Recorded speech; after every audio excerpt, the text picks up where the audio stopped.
L'émission L'Entretien vous est présentée grâce au soutien de notre sponsor et partenaire Amana Assurance. Amana Assurance, assurance de personnes, prévoyance, santé et voyage. www.amana.dz. Amana Assurance, lekum ou des azalekum.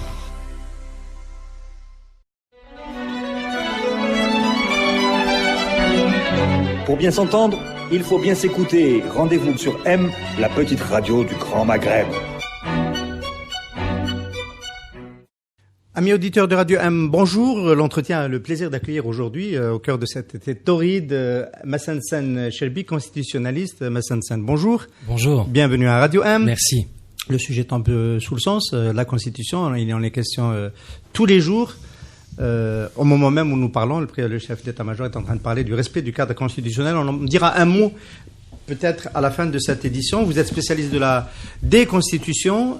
Alors, première question que j'ai envie de vous poser. Vous avez affirmé que la constitution algérienne était une constitution autoritaire. À quoi évalue-t-on une constitution autoritaire? À partir de quel point pouvons-nous dire qu'elle l'est?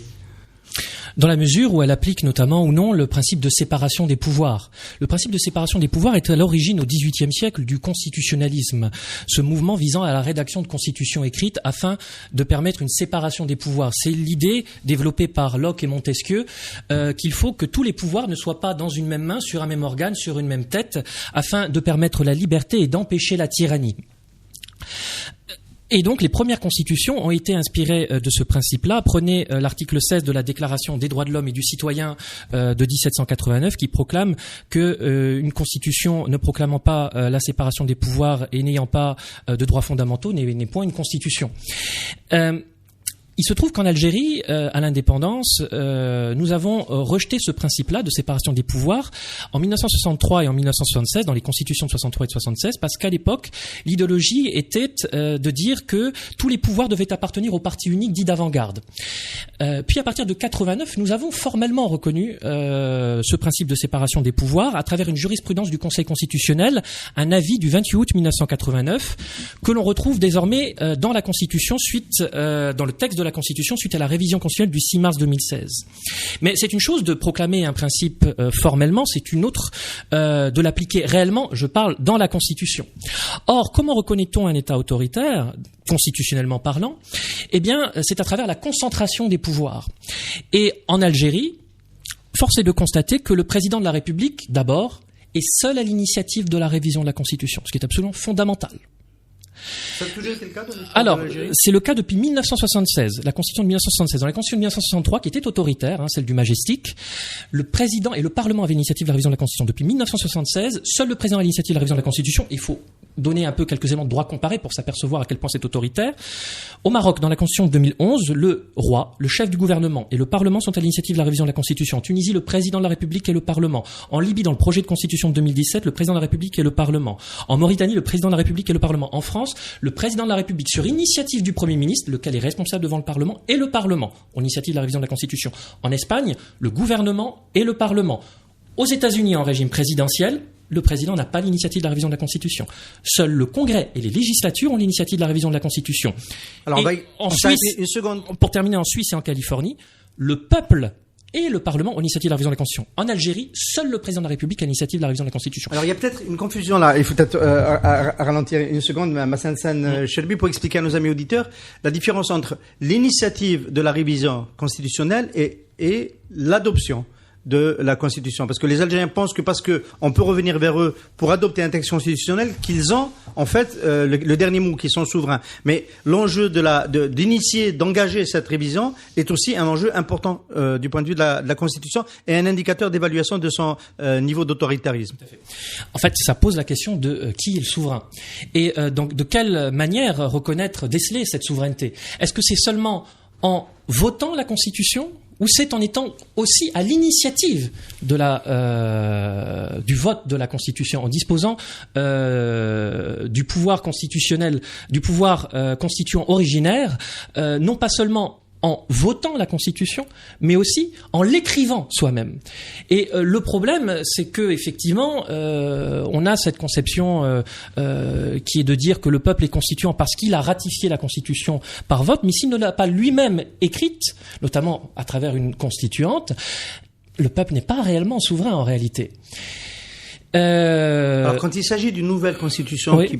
on parle plutôt de constituante, et quand il s'agit d'une révision constitutionnelle, les peuples qui ont le pouvoir de prendre l'initiative le font à travers leurs représentants, en général le Parlement. Voilà, tout dépend. En fait, on distingue en droit constitutionnel le pouvoir constituant originaire, c'est écrire la nouvelle constitution, du pouvoir constituant dérivé.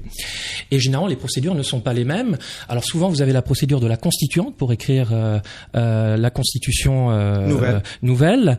Parfois, c'est le gouvernement qui va l'écrire, c'est le cas de la Constitution de 1958 en France. Parfois, c'est le roi, comme dans la Charte constitutionnelle française de 1814. Il se pose la question aussi de comment a lieu la ratification de cette Constitution, hein, ou bien elle est promulguée par le roi, par exemple, la Charte de 1814, ou bien elle est adoptée par un référendum, c'est le cas en France en 1958, ou bien elle est adoptée par l'Assemblée constituante, ou bien l'Assemblée constituante qui a écrit la Constitution va ensuite la remettre à référendum. Il y a plein de modèles extrêmement différents. Aussi, parce qu'en règle générale, les assemblées constituantes, si elles sont élues pour écrire une constitution, c'est elles qui la ratifient, c'est elles qui la votent. Ça dépend. Par exemple, en France, en 1945-1946, les deux assemblées constituantes qui ont lieu à ce moment-là ont écrit la Constitution, mais ensuite l'ont fait passer par référendum. En Tunisie, en 2011-2014, la Constitution a été écrite par le Parlement et adoptée par le Parlement. Il n'y a pas eu de référendum. Il y a différents modèles qui existent. Alors, évidemment, le plus démocratique. En Algérie, au moment de l'indépendance, en 63, pas de référendum. Si, référendum en Algérie en 63. Bon, à l'époque, comme vous le savez, c'était plus ou moins formel, avec 99% de oui, assez unanimiste. Mais en Algérie, référendum, oui. Alors, les autres critères d'évaluation, c'est aussi la possibilité de saisir le Conseil constitutionnel, qui est supposé être l'instance qui vérifie la conformité des lois avec la Constitution. Oui, mais juste avant de revenir au Conseil constitutionnel, je me permets juste, au-delà de l'initiative de la révision de la Constitution, le président de la République dispose du pouvoir de prendre des ordonnances en période d'intercession parlementaire, du pouvoir réglementaire autonome, peut nommer wallis et généraux sans contreseing du Premier ministre responsable devant le Parlement, sans contrôle du Sénat comme c'est le cas aux États-Unis en régime présidentiel américain, donc sans aucun contrôle, dispose des affaires étrangères et de la défense nationale, peut dissoudre le Parlement, dispose d'un droit de veto contre les lois adoptées par le Parlement, d'un droit de veto indirect via la nomination d'un tiers des membres du Conseil de la Nation, peut décréter l'état d'urgence, l'état de siège et l'état d'exception sans aucun contrôle, et le tout, sans être ni responsable pénalement, comme par exemple ça existe en régime présidentiel américain à travers l'impeachment, les actes manifestement contraires avec l'exercice du mandat du président de la République en France, ou la violation grave de la Constitution en Tunisie, ni même responsable politiquement, alors qu'il dispose de pouvoirs totalement exorbitants. C'est-à-dire que le président peut faire à peu près ce qu'il veut, sans qu'aucun contrôle ne puisse être fait à son encontre, sans qu'aucune responsabilité ne puisse être déclenchée contre lui. Prolongement de mandat le 11 mars dernier, c'est peut-être une illustration de cela. Exactement, c'est une très bonne illustration, puisque effectivement, par un décret présidentiel du 11 mars 2019, le président de la République a annulé les élections présidentielles qui devaient avoir lieu. Ce faisant d'ailleurs, il est allé à l'encontre d'une jurisprudence du Conseil constitutionnel du 20 août 1989, dans laquelle celui-ci avait considéré que les élus devaient impérativement remettre leur mandat à échéance sur le fondement de la souveraineté populaire. Et ici, il y a eu prolongation du mandat du président de la République par l'annulation de ces élections présidentielles. Et elle aurait pu, cette prolongation, faire l'objet d'une haute trahison. Mais il n'y a pas de haute trahison. Certes, il y en a une qui est prévue par l'article 177 depuis 1996, mais pour cela, pour l'appliquer, il faut une loi organique qui n'a jamais été promulguée depuis cette époque. Donc le président est irresponsable politiquement et pénalement, et constitutionnellement, contre le président algérien qui avait pris une telle décision gravissime. Il n'y avait strictement rien à faire. Aucun recours constitutionnel. Rien. Oui, on a bien compris. On va dire donc, on va continuer d'évaluer les critères qui permettent de dire d'une constitution qu'elle est autoritaire. Donc, j'évoquais les possibilités de saisine du Conseil constitutionnel.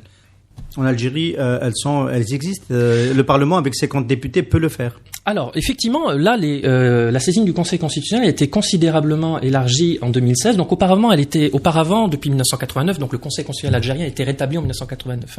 Il avait existé entre 63 et 65, enfin, théoriquement dans la Constitution, puisqu'il n'a jamais été mis en place. Puis en 76, il n'avait pas été prévu de Conseil constitutionnel. Donc, en 1989, la saisine était extrêmement limitée parce que seul le président de la République et le président de l'APN pouvaient saisir le Conseil constitutionnel, a priori ou a posteriori de la promulgation d'une loi. Puis, en 1996, le président du Conseil de la Nation Constitution. Et en 2016, on a introduit d'un coup tout un tas de révisions constitutionnelles qui ont eu lieu auparavant en France, au Maroc et en Tunisie. Et on a introduit la possibilité, donc cette fois-ci seulement a priori de la promulgation d'une loi, la possibilité pour le Premier ministre, mais aussi 50 membres, 50 députés et 30 membres du Conseil de la Nation de saisir le Conseil constitutionnel, ainsi que la possibilité pour tout à chacun, lors d'un procès, de se prévaloir d'une disposition constitutionnelle de droits et libertés garantis par la Constitution, qui serait contraire à une loi qui s'applique lors du procès.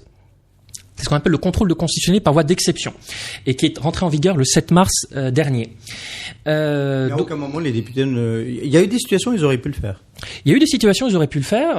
A priori, ça veut dire qu'il faut le faire avant la promulgation. Il faut le faire avant la promulgation d'une loi. Mais une fois que la loi est promulguée, si elle porte atteinte à des droits et libertés, des particuliers peuvent, lors d'un procès, lorsque la loi s'applique lors de ce procès, saisir indirectement via les cours suprêmes qui sont la Cour suprême pour l'ordre judiciaire et le Conseil d'État pour l'ordre administratif. Ils peuvent saisir le Conseil constitutionnel. Alors, on va dire un mot, on va profiter de tout ça est très intéressant, on va profiter de votre science des constitutions pour essayer de comprendre pourquoi dans l'histoire politique du XXe siècle, il y a eu des traditions qui se sont établies, les unes plutôt parlementaristes et les autres plutôt présidentialistes. L'Algérie est tombée dans la marmite avec beaucoup de pays arabes, dans celle du présidentialisme qui est devenu un hyper-présidentialisme dans les années Bouteflika. Est-ce que c'est lié à la culture des pays, à des accidents d'histoire? On peut voir que des pays qui sont sensiblement proches au niveau économique, la France, l'Allemagne, l'Angleterre, ont des traditions constitutionnelles différentes. Déjà, peut-être juste rappeler la différence entre régime présidentiel, parlementaire et présidentialisme, car le présidentialisme n'est pas le régime présidentiel. Dans l'idée de séparation des pouvoirs, on distingue généralement le régime présidentiel du régime parlementaire en qualifiant le régime parlementaire comme étant marqué par une séparation souple des pouvoirs et le régime présidentiel par une séparation stricte des pouvoirs. Séparation souple des pouvoirs en régime parlementaire parce qu'il y a une interdépendance des organes, c'est-à-dire que le gouvernement est responsable devant le Parlement, et l'exécutif peut dissoudre le Parlement, à contrario. Par ailleurs, il n'y a pas de spécialisation des fonctions. Par exemple, l'initiative législative appartient autant au gouvernement qu'elle appartient au Parlement. Tandis que dans le régime présidentiel, dans cette idée de séparation stricte des pouvoirs, il n'y a pas d'interdépendance des organes. Le président américain ne peut pas dissoudre le Congrès. Et le Congrès ne peut pas renverser politiquement le président américain, tandis qu'en matière de spécialisation, il y a une spécialisation des fonctions, c'est-à-dire que, de la séparation stricte des pouvoirs, l'initiative législative n'appartient qu'au Congrès, pas au président américain. Mais en réalité, c'est une vision, c'est une conception vue d'Europe, puisqu'en réalité, vous avez des checks and balances dans le régime présidentiel américain qui font que le président américain dispose d'un droit de veto et qu'à contrario, le Congrès dispose de la possibilité d'engager la responsabilité pénale du président américain à travers l'impeachment. Le présidentialisme, c'est autre chose. Présidentialisme, c'est pas la séparation stricte des pouvoirs du régime présidentiel américain. Le présidentialisme, c'est la concentration des pouvoirs au profit du président de la République.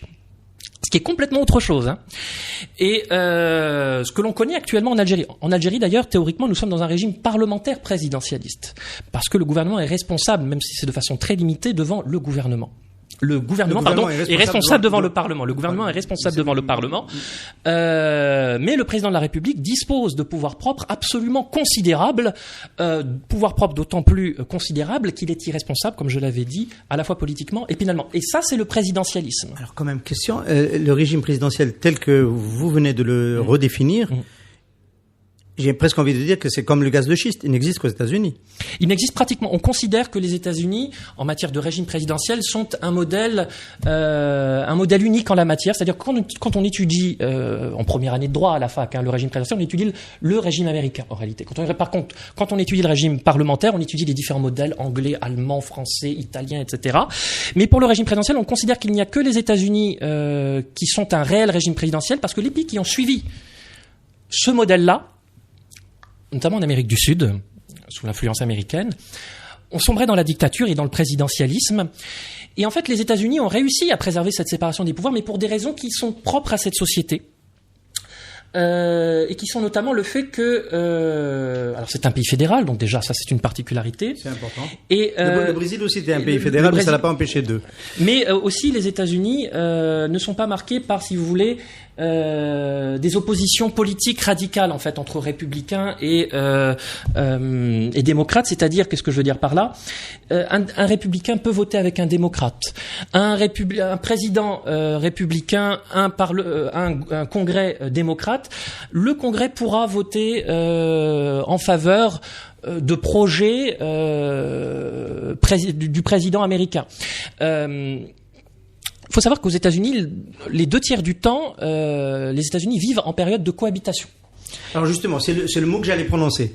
Alors, dans les régimes où il y a un président qui est élu au suffrage universel et où le gouvernement est responsable devant le Parlement, exemple en France, mais aussi en Algérie, en théorie, on peut arriver à des situations de cohabitation, c'est-à-dire que la majorité parlementaire et donc le gouvernement qui en est issu n'est pas de la même famille politique que le président qui a été élu au suffrage universel.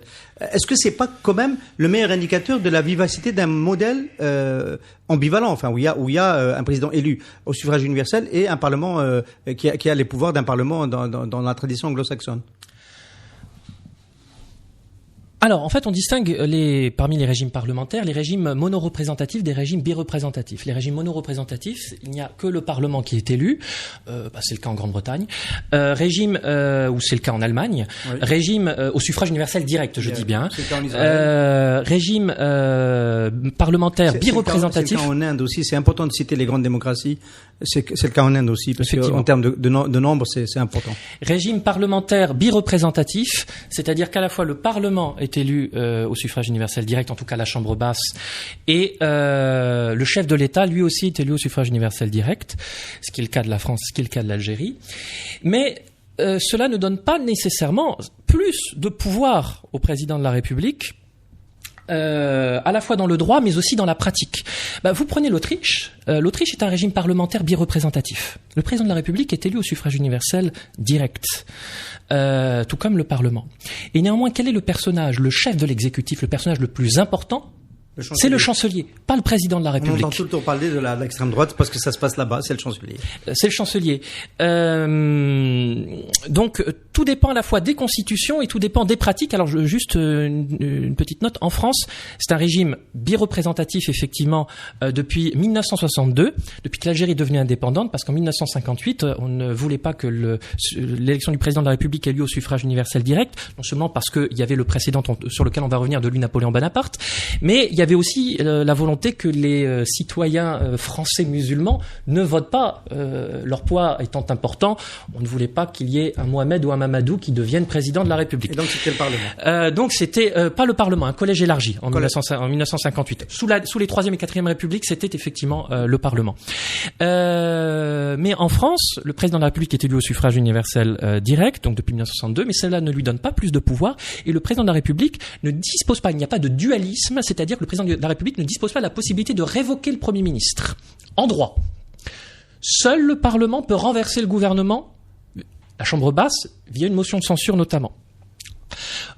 Tandis qu'en Algérie, nous avons un régime parlementaire, présidentialiste, bireprésentatif, dualiste, où en droit, le Premier ministre peut être révoqué par le président de la République et le gouvernement peut être révoqué par le Parlement. Mais attention, en France, dans le texte de la Ve République, dans le texte de la Constitution de 1958, seul le Parlement peut renverser le gouvernement. Mais dans la pratique, mise en place dès le général de Gaulle en 1962 avec le départ de Michel Debré, le président s'est attribué la possibilité, qu'il n'a pas dans la Constitution, de changer le titulaire de Matignon, de révoquer le Premier ministre. Ce que dira d'ailleurs plus tard le général de Gaulle, alors même que dans les travaux préparatoires de la Ve République, il avait dit le contraire. Et contrairement à ce que dit la Constitution, et c'est une pratique qui va être maintenue, qui est encore maintenue aujourd'hui, excepté évidemment durant les périodes de cohabitation. Ça c'est quand le Premier ministre est de la même famille politique. Quand il est de la même majorité. Quand on est dans une situation de cohabitation, c'est plutôt la majorité parlementaire qui va... Et ce qui fait qu'en fait, en France, le paradoxe, c'est que c'est un régime parlementaire et où le chef de l'exécutif, n'est pas le chef de l'État. Le chef de l'exécutif est le Premier ministre. En vertu des articles 20 et 21 de la Constitution, c'est le gouvernement qui détermine la politique de la nation. En Algérie, c'était aussi le cas. Le chef du gouvernement était le chef avant la révision des années 2000, de 2009, qui retire cette prérogative au chef du gouvernement, qui devient Premier ministre. Je vais revenir là-dessus tout de suite. En France, c'est dans l'article 20 de la Constitution, c'est le gouvernement qui détermine la politique de la nation. D'accord. Article 20 et 21, le chef de l'exécutif, c'est le Premier ministre. Ça n'est pas le président de la République, qui est un arbitre. Article 5.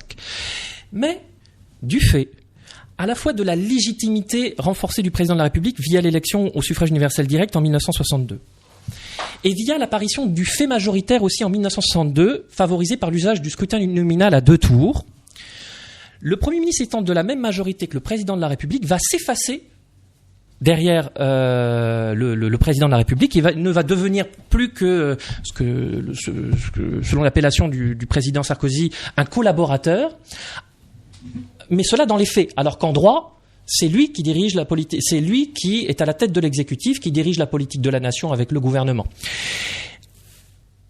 En France, c'est une pratique. Ça n'est pas dans la Constitution. En Algérie, que se passe-t-il ? En Algérie, en 1976, il n'y avait pas, le Premier ministre était facultatif. Et de toute façon, il n'était pas responsable devant le Parlement. Entre 1976 et 1988, nous avons eu en Algérie un régime présidentiel. Mais pas un régime présidentiel de séparation stricte des pouvoirs et d'équilibre des pouvoirs, de checks and balances comme aux États-Unis. Un régime présidentiel de présidentialiste, de déséquilibre des pouvoirs, puisque le président de la République pouvait dissoudre le Parlement, ce que ne peut pas le président américain, et il ne pouvait pas être renversé par le Parlement, ni politiquement, ni pénalement, ni même pénalement, pas d'impeachment. Donc en 76, le président algérien peut disposer facultativement d'un Premier ministre, ce qui va être rendu obligatoire par la suite.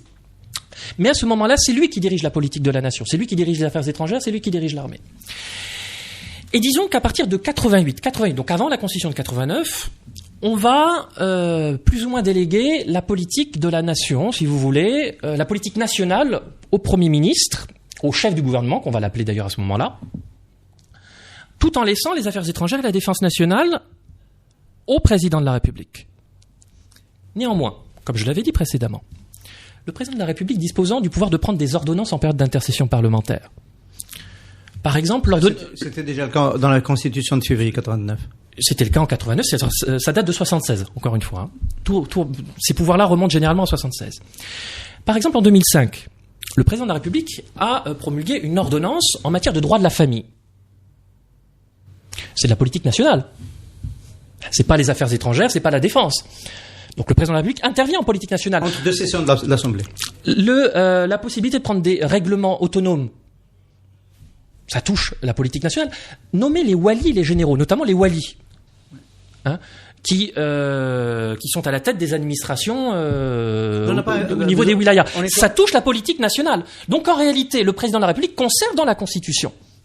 Est-ce que c'est pas ça, une intervention dans la politique nationale? Est-ce que c'est pas ça, finalement, que redoutent les Algériens, qui veulent pas revenir rapidement aux urnes, comme on est en train d'essayer de les pousser à le faire, et en exigeant de manière qui n'est pas toujours bien formulée le départ du système, des garanties, etc. Est-ce que c'est pas sortir de ce système de prérogatives exorbitantes qu'on peut redonner à un président si on allait le réélire immédiatement? Et quelle est la solution? Quelle est la parade face à cela? Comment sortir d'un système sans sortir de la constitution de ce système-là, qui est une constitution ouvertement autoritaire, qui est une constitution dont il suffit simplement de la lire pour se rendre compte qu'elle est autoritaire. C'est qu'il faut effectivement changer de constitution, si l'on veut un changement de système.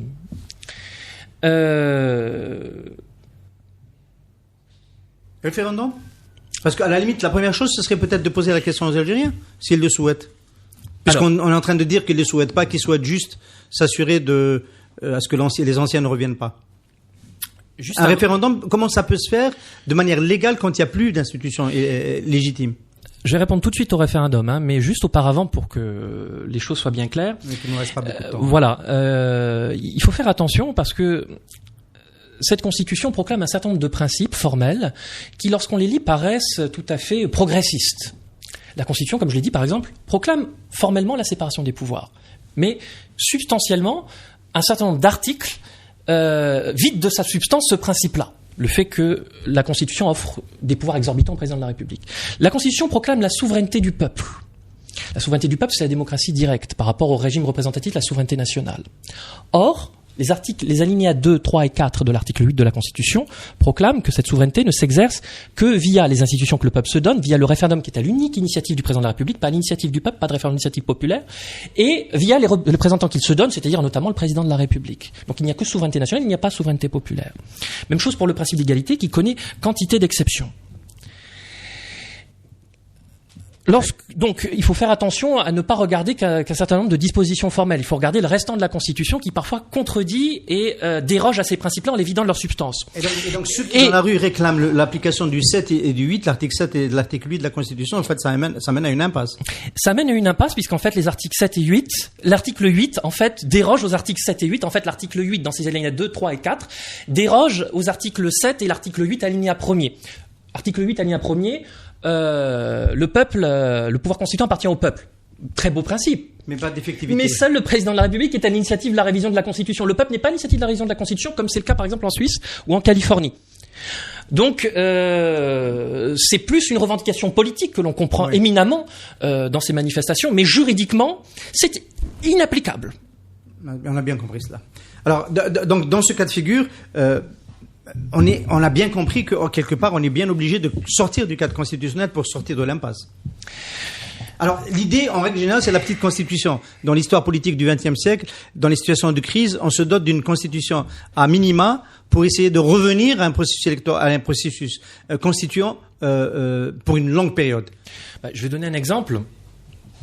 Je vais donner 2 exemples même. En France, en 1940, l'Assemblée nationale avait donné les pleins pouvoirs constituants au maréchal Pétain.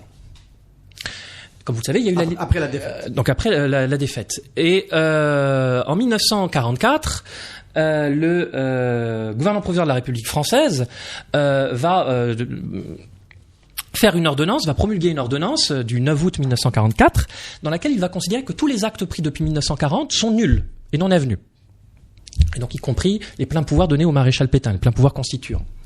Et il va proposer aux Français par référendum, en octobre 1945, donc sans suivre les formes, il va proposer aux Français, voulez-vous retourner dans les institutions de 1875, dans les lois constitutionnelles de 1875, la Troisième République, ou voulez-vous aller vers une constituante?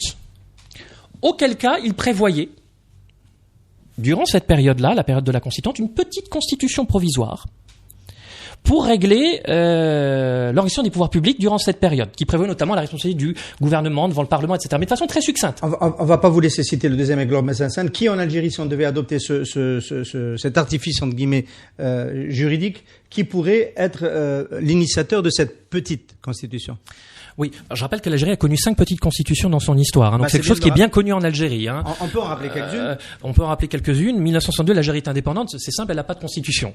Donc que fait-on? On fait des petites constitutions provisoires en attendant la Constitution de 63. En attendant la Constitution. La loi référendaire du 20 septembre 63 et le règlement intérieur de l'Assemblée constituante, l'Assemblée nationale constituante du 20 novembre 1962. Donc le 20 septembre 62 et 20 septembre 62 et le règlement intérieur de novembre 1962. Puis ensuite, le colonel Boumedienne va faire un coup d'État contre Ahmed Ben Bella et il va révoquer la Constitution 63 et va mettre en place une petite constitution. Alors c'est un contre-modèle. Hein. C'est l'ordonnance du 10 juillet 1965 qui va durer pendant 11 ans. Donc c'est une petite constitution qui dure, c'est pas fait pour ça en principe. Et en 92 et 94, durant la période où il n'y avait plus de président de la République élu au suffrage universel direct, il n'y avait plus de parlement non plus élu au suffrage universel direct, l'Algérie a connu aussi 2 petites constitutions de transition. La Tunisie, entre 2011 et 2014, il se trouve qu'en 2011, les Tunisiens avaient un problème, c'est-à-dire que s'ils continuaient à appliquer la Constitution de 1959, ils allaient vers l'élection d'un dictateur constitutionnel, en raison des pouvoirs exorbitants qui, comme en Algérie, existaient dans la Constitution de 59. Donc qu'est-ce qu'ils ont fait dans un premier temps? Ils ont gelé la Constitution de 1959 par un décret-loi de mars 2011. Puis lorsque l'Assemblée constituante a été élue, l'Assemblée nationale constituante, qui avait une légitimité démocratique, ils ont tout bonnement et simplement abrogé la Constitution de 59 et par la loi constitutionnelle du 16 décembre 2011, ont écrit une petite constitution qui a géré la période de transition entre 2011 et la promulgation de la Constitution de 2014. Qui a rédigé cette petite loi? Décembre 2011, la Constituante avait déjà été élue. Oui, elle avait été élue Donc, et elle a aussitôt commencé par une petite. Elle a aussitôt élaboré. Elle avait la légitimité démocratique. Donc ça me ramène à ma question. Je garde le fil. Qui peut le faire en Algérie aujourd'hui? Donc il y a eu 2 étapes en Tunisie. Il y a eu d'abord une première petite constituante. Voilà. Une constituante qui a. Oui. Donc en Algérie, ça peut se faire en fait en 2 étapes. Ça peut se faire d'abord par le gouvernement de transition, qui peut geler la constitution actuelle en matière en ce qui concerne l'organisation des pouvoirs publics, évidemment pas les droits et libertés fondamentaux. Il peut geler la constitution actuelle pour l'organisation des pouvoirs publics, dissolution du Parlement, du Conseil constitutionnel, etc.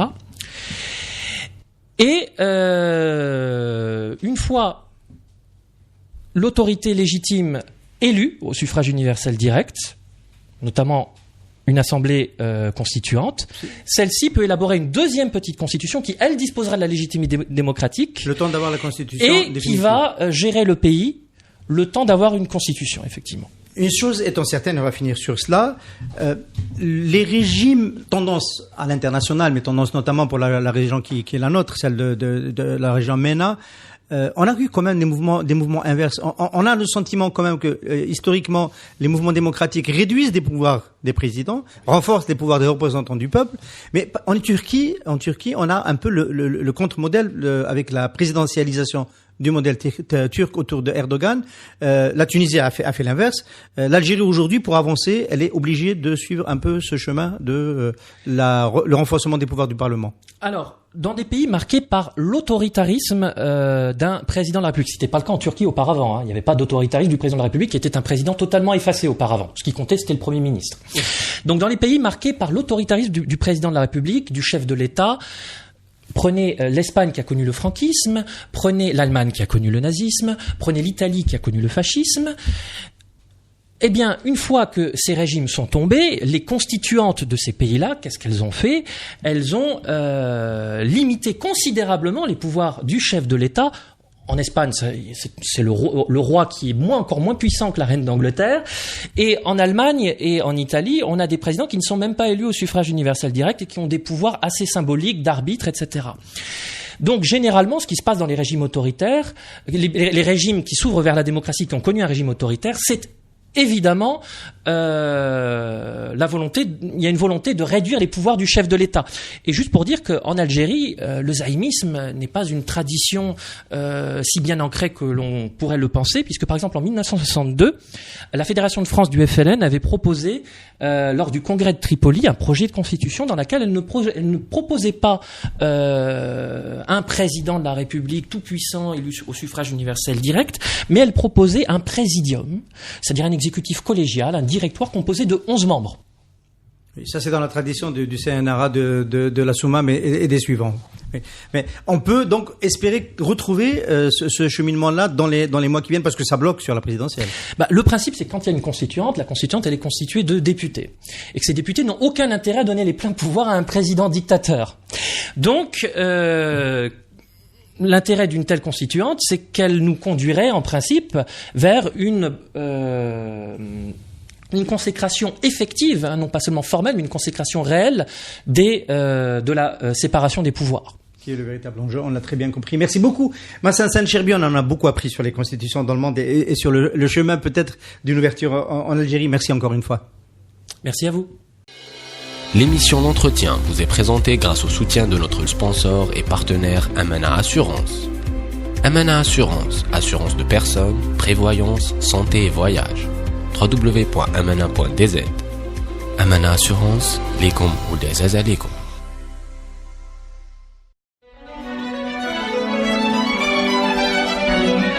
Pour bien s'entendre, il faut bien s'écouter. Rendez-vous sur M, la petite radio du Grand Maghreb.